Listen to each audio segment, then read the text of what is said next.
Welcome to my 25 days of Christmas, day 22, Christmas pudding. Now this is something everyone should know how to make, or at least make once. And with this super simple recipe, anyone can make it. Let's get it.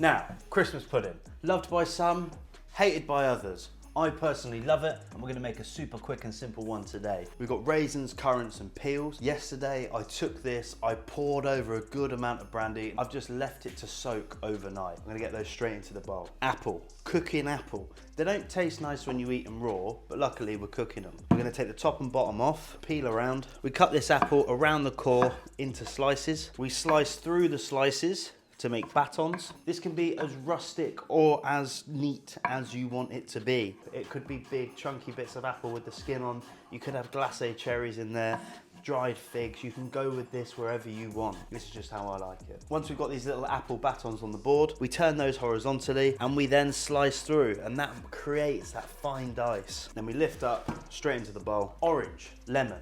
I love citrus in a good Christmas pudding.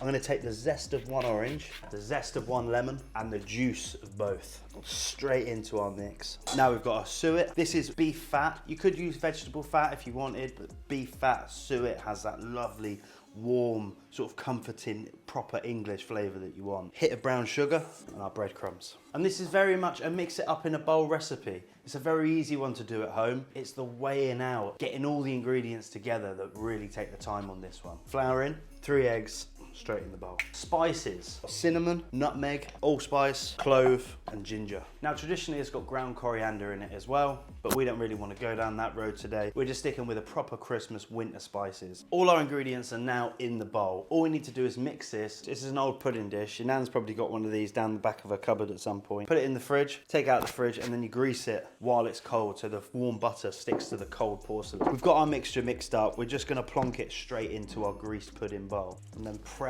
all those ingredients into it. It will rise slightly, so we don't want it right up to the brim. We want it about half a centimetre below the rim. We've got greaseproof paper and we've got tin foil. To make a cartouche, you cut yourself a square, and then what you do, take this square and you just fold it in half, right? You fold in half again, till you've got a smaller rectangle or square. Then, on the corner, you fold in half again, and then you fold in half again. So you've got something that looks a bit like a paper aeroplane. Put it over your bowl with the point in the middle, and then cut about 1 centimetre more than the diameter. And then when we fold this out, we end up with a circle. That goes over the dish. So we take some tin foil, and then you're trying to scrunch it into sort of like a flat donut inside the pan. And then our second sheet of tin foil, just in cases that grease proof, I've just got a big elastic band to secure the tin foil while I take out my string and then wrap it around the top of that tin foil. Now I do an old butcher's knot. If you don't know how to do that, just do a normal one, and then we snip it off.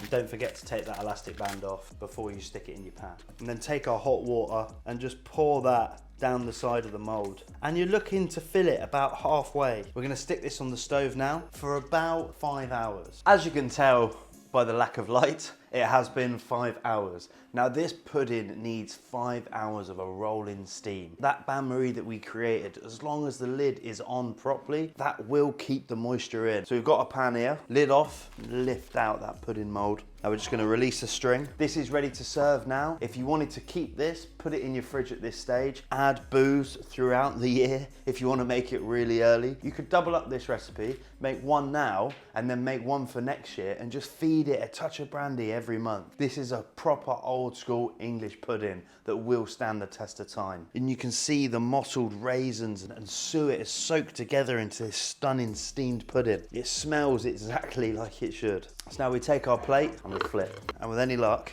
it should come straight off. Good tip for when you're lighting your pudding, make sure your brandy's hot. Right? Make sure it's hot because the alcohol will start to evaporate already, and that's going to give you a big old torch to go from. Lights please. And there you go. You got your hot booze and you just pour that over the top of your pudding and ignite the whole thing. Now if you have a bit of holly, stick that on top It will crackle, it will pop, but that's part of the package. And that's it. Banging Christmas pudding just in time for Christmas. Ah, Daniel.